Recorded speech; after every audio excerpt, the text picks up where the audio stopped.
Haryana staff selection commission में इन दिनों कुछ ठीक नहीं चल रहा है।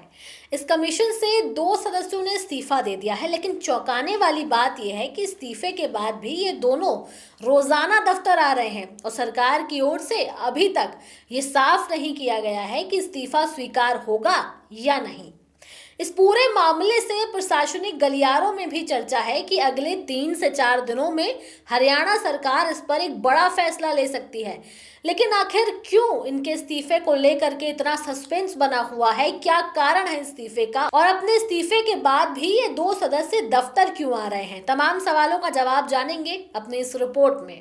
इस्तीफा देने वाले दोनों सदस्य साधुराम जाखड़ और सुभाष सिंह हैं। ये दोनों अक्टूबर के आखिरी सप्ताह में ही मुख्यमंत्री को अपना इस्तीफा भेज चुके हैं। दोनों ने अपने पत्र में निजी कारणों का हवाला दिया है, लेकिन अंदर खाने ये संकेत मिल रहे हैं कि दोनों का इस्तीफा मांगा गया है। इतना ही नहीं, एक सदस्य ने तो इस्तीफे पर तारीख भी नहीं लिखी, जो अपने आप में कई बड़े सवाल खड़े करता है। वर्तमान में आयोग में कुल 6 सदस्यों के पद हैं, लेकिन कामकाज 5 सदस्य ही संभाल रहे हैं। यदि 2 और सदस्य कमीशन छोड़ते हैं तो कोरम बिगड़ जाएगा और आयोग में केवल 3 सदस्य ही रह जाएंगे, जो बड़े पैमाने पर चलने वाले ग्रुप सी भर्ती प्रक्रियाओं के लिए पर्याप्त नहीं है।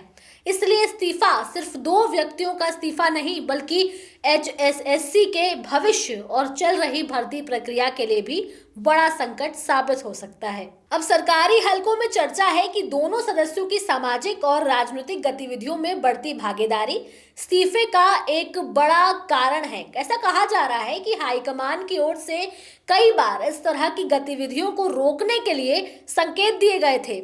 HSSC जैसे संवैधानिक संस्थान के सदस्य पद पर रहते हुए राजनीतिक गतिविधियों में शामिल होना नियमों का उल्लंघन माना जाता है।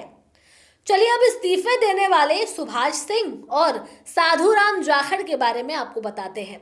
सुभाष सिंह की अगर हम बात करें तो ये सिरसा जिले के गंगा गांव के निवासी हैं, पेशे से शिक्षक हैं और जिनकी HSSC में पोस्टिंग डेप्यूटेशन पर की गई है।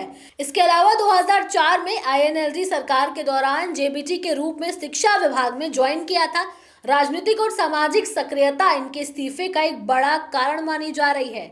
साधुराम जाखड़ की अगर अब हम बात करें तो ये हिसार के बरवाला के रहने वाले हैं। RSS से इनका जुड़ाव है, खुद का निजी स्कूल भी चलाते हैं और सामाजिक गतिविधियों में सक्रिय हैं। माना जा रहा है कि इस्तीफा स्वीकार होने पर इन्हें संगठन में एडजस्ट किया जा सकता है। चलिए अब जानते हैं HSSC में सदस्यों की नियुक्ति के बारे में।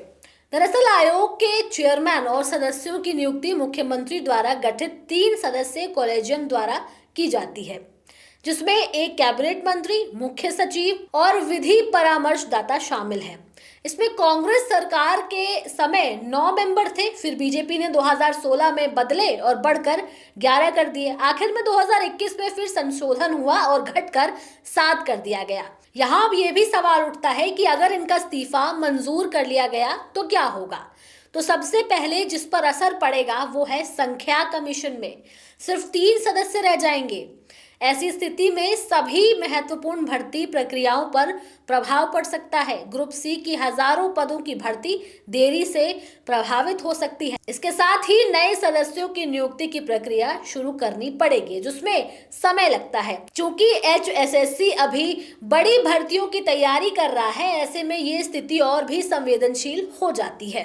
आपको बता दें कि हरियाणा सरकार ने हाल ही में HSSC के ग्रुप सी और ग्रुप डी की बड़ी भर्ती प्रक्रिया शुरू करने के निर्देश दिए हैं। ऐसे में कमीशन की सदस्य संख्या कम होना सीधा नियुक्तियों की रफ्तार, पारदर्शिता और प्रक्रिया की वैधता पर असर डाल सकता है। यही वजह है कि सरकार भी इस मामले में तुरंत कोई घोषणा करने से बच रही है।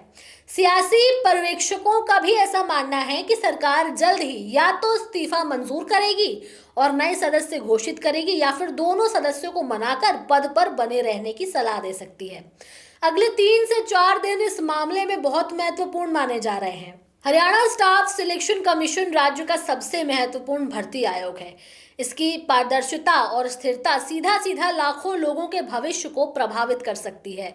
2 सदस्यों के इस्तीफे के बाद जो स्थिति बनी है वो HSSC के अंदर कई अनकहे सवालों को जन्म देती है, जैसे कि क्या आयोग में अंदरूनी मतभेद बढ़ रहे हैं, क्या सरकार इनके स्थान पर नए लोगों को लाने की तैयारी कर रही है, और सबसे बड़ा सवाल, इसका असर जारी भर्तियों पर कितना पड़ेगा। इन सभी सवालों का जवाब आने वाले दिनों में साफ होगा।